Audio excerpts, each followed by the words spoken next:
Meeting a wolf can be scary, especially if you do it wrong.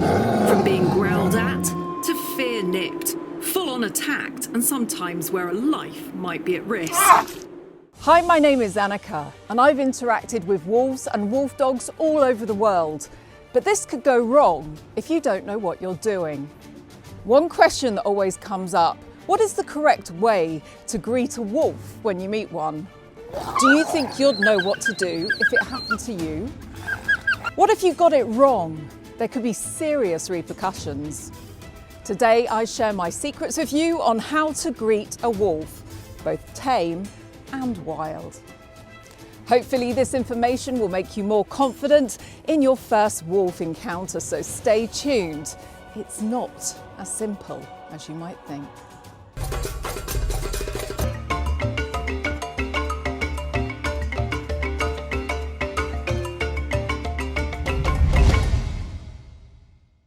Hi, you're watching this today because perhaps you're thinking of booking your first wolf encounter, but perhaps you're nervous because there's a lot of media out there that suggests that wolves could be dangerous. Well, I won't lie, a wolf could do some serious damage to you if you greet him in the wrong way and he disciplines you. Today I will go through several versions of a possible wolf encounter. Firstly, tame captive wolves. We will look at how to behave during an encounter in a wildlife park, where you meet the wolves in person and the wolves have been bottle raised and been taught to be relaxed around strangers. We will then talk about what happens in wild wolf encounters. We will use both wild timid wolves of the USA and Europe as examples, as well as encounters with wild wolves in regions of the world where their fear of humans is far less, such as Ellesmere Island, where the Arctic wolves do not fear humans and will approach. Finally, we will discuss the more likely wild wolf encounter, such as finding an injured or sick wild wolf, perhaps caught in a snare, shot, knocked down by a car, or even rabid. What would you do here? So let's start. Number 1. A tame captive wolf encounter, where the wolves have been bottle raised and are used to strangers. This might sound like a breeze, but honestly it isn't. The wolves are extremely powerful and independent-minded. An accident could always happen, so staff in these parks are heavily trained to stop any rogue encounters.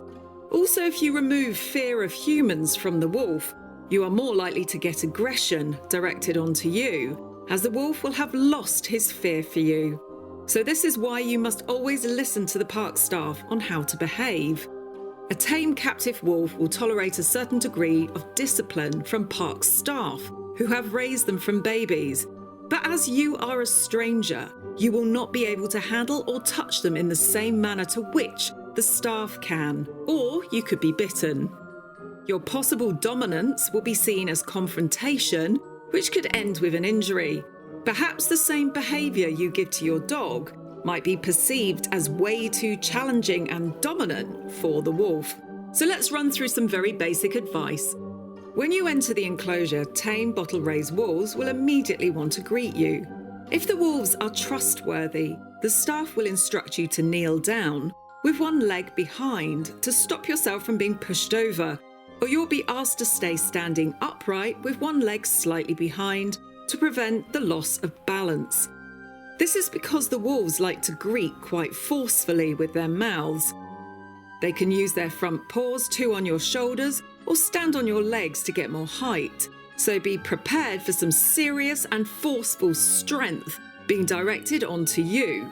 This is why people under 5 foot tall and under 18 years old are usually denied access to tame wolves, due to the smaller size being way too tempting for a wolf to exploit. This is because when a wolf greets you, he is always testing you. Your strength, your health, are you prey or predator? Are you friendly?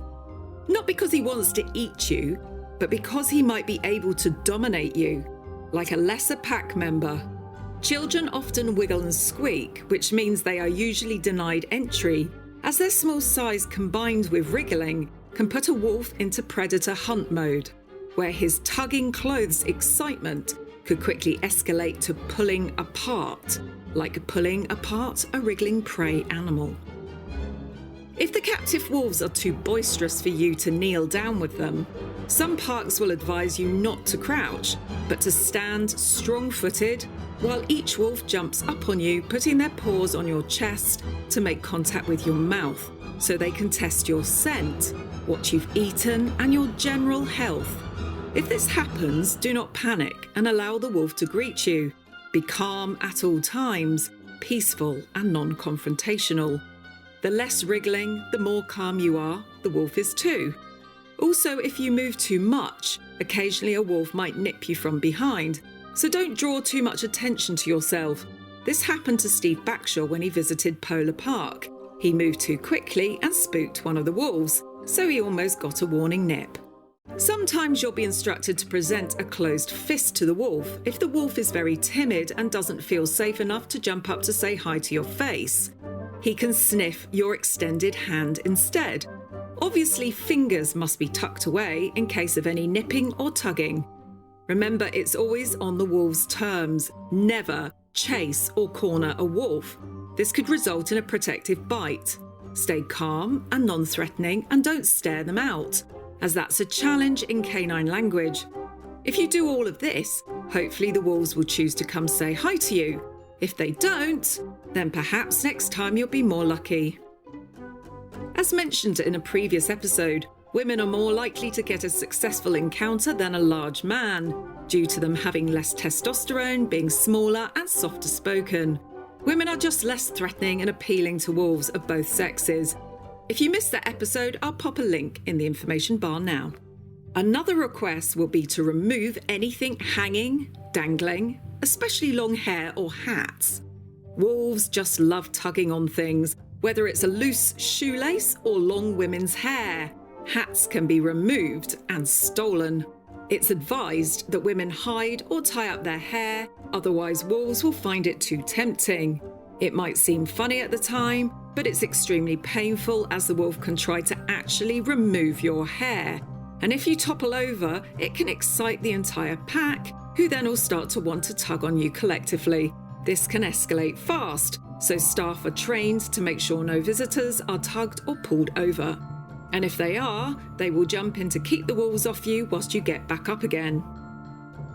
The same goes for not wearing strong aftershave, perfume or hair products, as wolves go crazy for strong smells and love to coat every part of their body with it. Check out these wolves rubbing themselves on this dude's hair. Wolves roll more in musky smells than dogs do, and they can quickly become pesky if you smell too perfumey. It's best to wear clean clothes and no toiletry products. Do not wear any animal products such as leather, fur or feathers.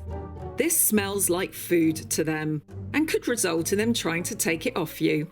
If that means tearing off your feather-filled puffer coat, they can try and take it off you without first waiting for you to get your arms out, which again can escalate fast. Never ever take food in unless the owner says you can and knows the wolf's limitations. We can feed sardines to Bosch, as seen here at Wolf Watch UK, but Tony knows how Bosch will behave. However, this potentially dangerous encounter in a Swedish wolf park when a visitor had food in his pocket could have escalated badly. Luckily, the wolf handler jumped in at the nick of time and she had quite a dominant struggle on her hands. Wolves will tear the bottom of your pockets out to get to food, and this can result in you being pulled over and tugged by an entire pack of wolves in a feeding frenzy. So just don't bring it. Also, never grab and hug a wolf tightly like you do with your dog. Some wolf owners can do this, but this is because the wolf knows them and trusts them. A stranger doing this will be considered dominating and threatening. The wolf will react accordingly. Similarly, don't pat a wolf hard down on his head like you do a dog. Don't stare him out, grab his tail, try and pick him up or anything like you do to your dog. A wolf will find this terrifying and threatening. A bite or more will be coming your way. It's never advised to run in a wolf enclosure, as this switches the wolf's hunting mode on and their excitement will guarantee you being chased and pulled down like escaping prey. This is one of the worst things you can do. Wolf parks usually ask for disclosure on underlying medical conditions such as terminal cancer, epilepsy, and other physical injuries, as wolves will smell this and try and dominate you. This could become dangerous. I've seen lower-ranking wolves testing people over and over because they didn't declare that they were sick before entering the enclosure. These people had to be removed from the experience fast. Now, this is all worst-case scenarios with wolves that have zero relationship with you. Their owners and park staff can often do a few of the dominating behaviours without repercussions, but that's because the wolves know and trust them. So don't write below this video that you can do all of this and not get hurt. Strangers cannot do most of these things to your wolf or wolf dog, and they might get hurt, even if you are fine. Safety first at all times, or you could have a huge insurance case on your hands. Hi, and now I'd like to mention that this episode is in paid partnership with BetterHelp. Today, I'd like to share with you how BetterHelp has helped me. Despite this channel running effortlessly, currently I'm going through a stressful divorce. I contacted BetterHelp after my 16-year-old's father left him indefinitely to move to Spain, leaving me with a very heartbroken child. I didn't feel that a lot of what I was doing for my son was making up for the hurt he was suffering from the loss of his father. Therapy has helped me take the blame off myself and compartmentalise issues so I can deal with them in easy stages. This in turn helps me to then assist with the loss that my child is also suffering from. If you're going through a tough life stage like I am right now and would like help, then today I have a special Animal Watch link to BetterHelp, which will get you 10% off your first month. The link will be in the description below this video, or visit it here, betterhelp.com/animalwatch. BetterHelp connects you with a credentialed therapist who is trained to listen and give you helpful, unbiased advice. Starting therapy can be hard. The right therapist for you may not be in your area, and some people find the face-to-face interaction of therapy uncomfortable. With BetterHelp, you can have your therapy sessions as a phone call, as a video chat, or even via messaging if you prefer that. Whatever's the most comfortable version of therapy for you. To get started, you fill out a questionnaire to help assess your specific needs, and then you'll get matched with your therapist, in most cases within 48 hours or less. You'll be able to schedule therapy sessions at a time that's convenient for you. If the therapist you first match with doesn't feel like the right fit, which can be a common thing when starting therapy, you can easily switch to a new therapist at no additional cost. People spend hours in the gym every week, so why not give your mind the same kind of attention? Over 4 million people have used BetterHelp to start living a healthier, happier life. If you think you might benefit from therapy, consider BetterHelp.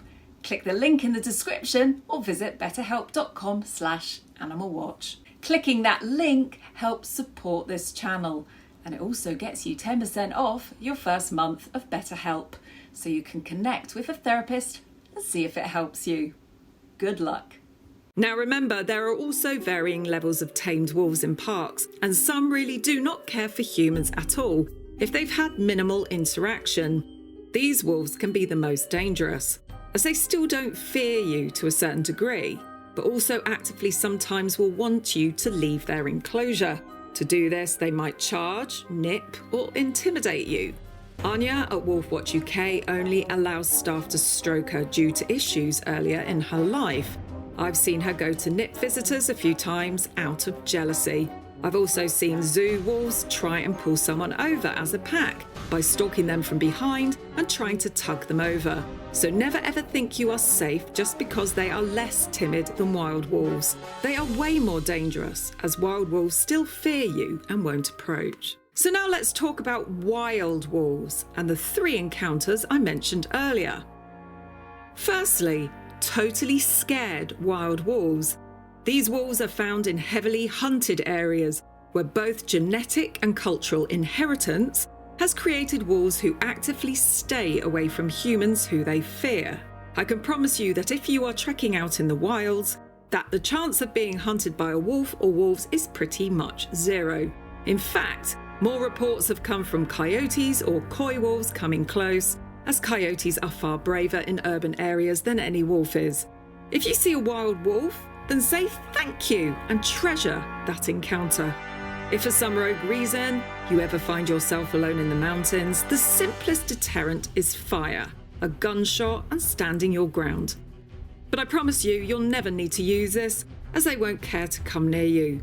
You might hear them howl and see one in the distance, but that's it.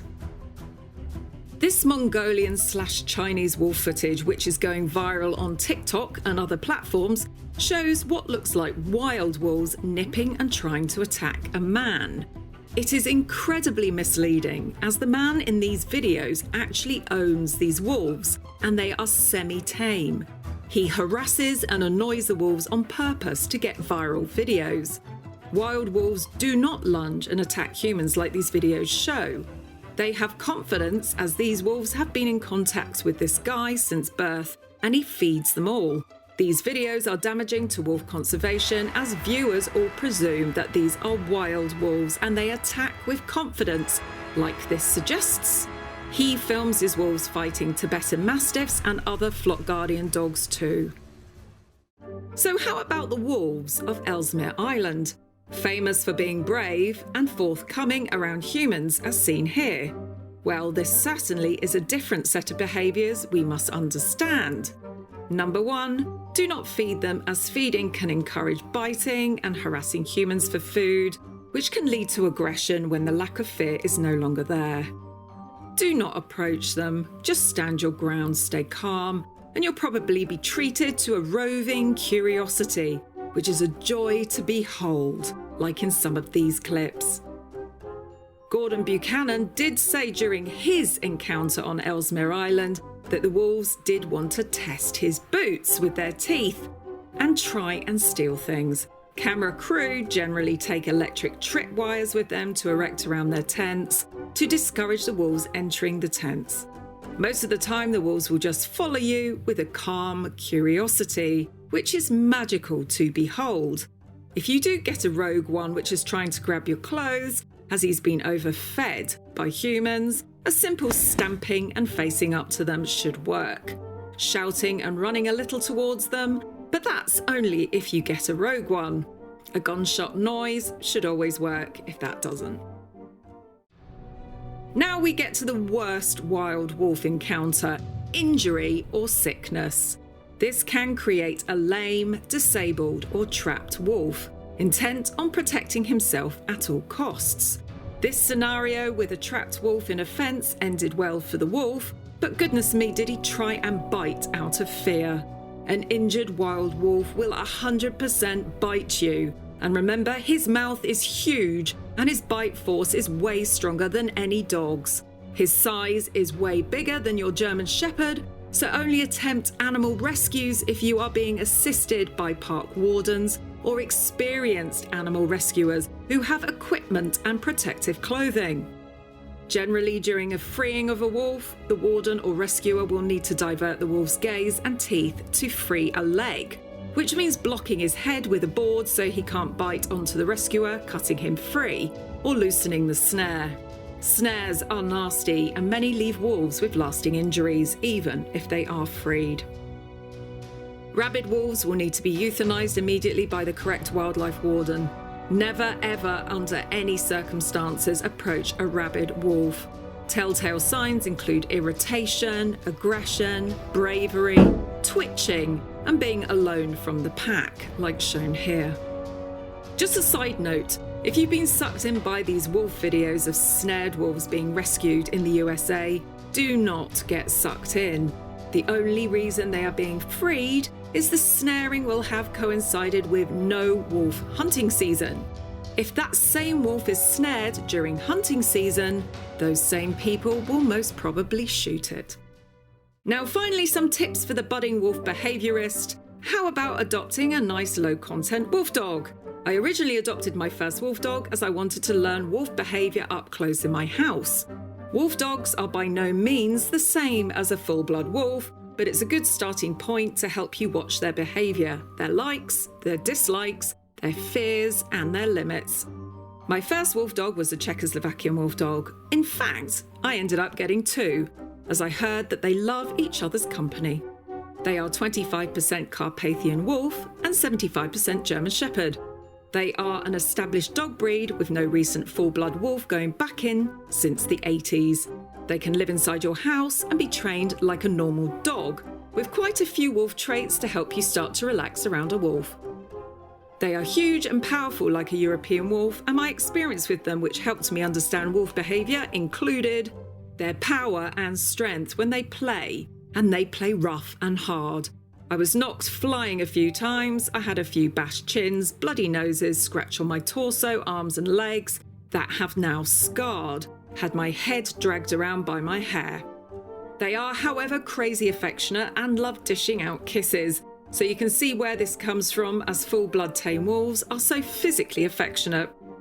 They are not 100% trainable. The 75% German Shepherd really helps, but the 25% wolf content proves that the wolf dog still often prefers to protect himself before you, which can result in nipping your friends and visitors if they come too close and you've not socialised them well enough. They usually don't bark and only howl, which is beautiful to hear. They like to be scratched in the same way a wolf does. I learnt all the secret wolf scratch places from my wolf dogs, which I have then used on full-blood wolves with great success. They can be timid, so you can understand the fear in the wolf and how you can help avoid fearful situations. This can include avoiding objects on walks, which makes them uncomfortable, and the fact that you must socialise them or they become really antisocial. They dig, they climb, they make a mess of your garden. They are also highly predatory, roll in everything including poop, and often refuse to give you back high-value bones. All valuable experience. The higher the wolf content, the wolfier the behaviour.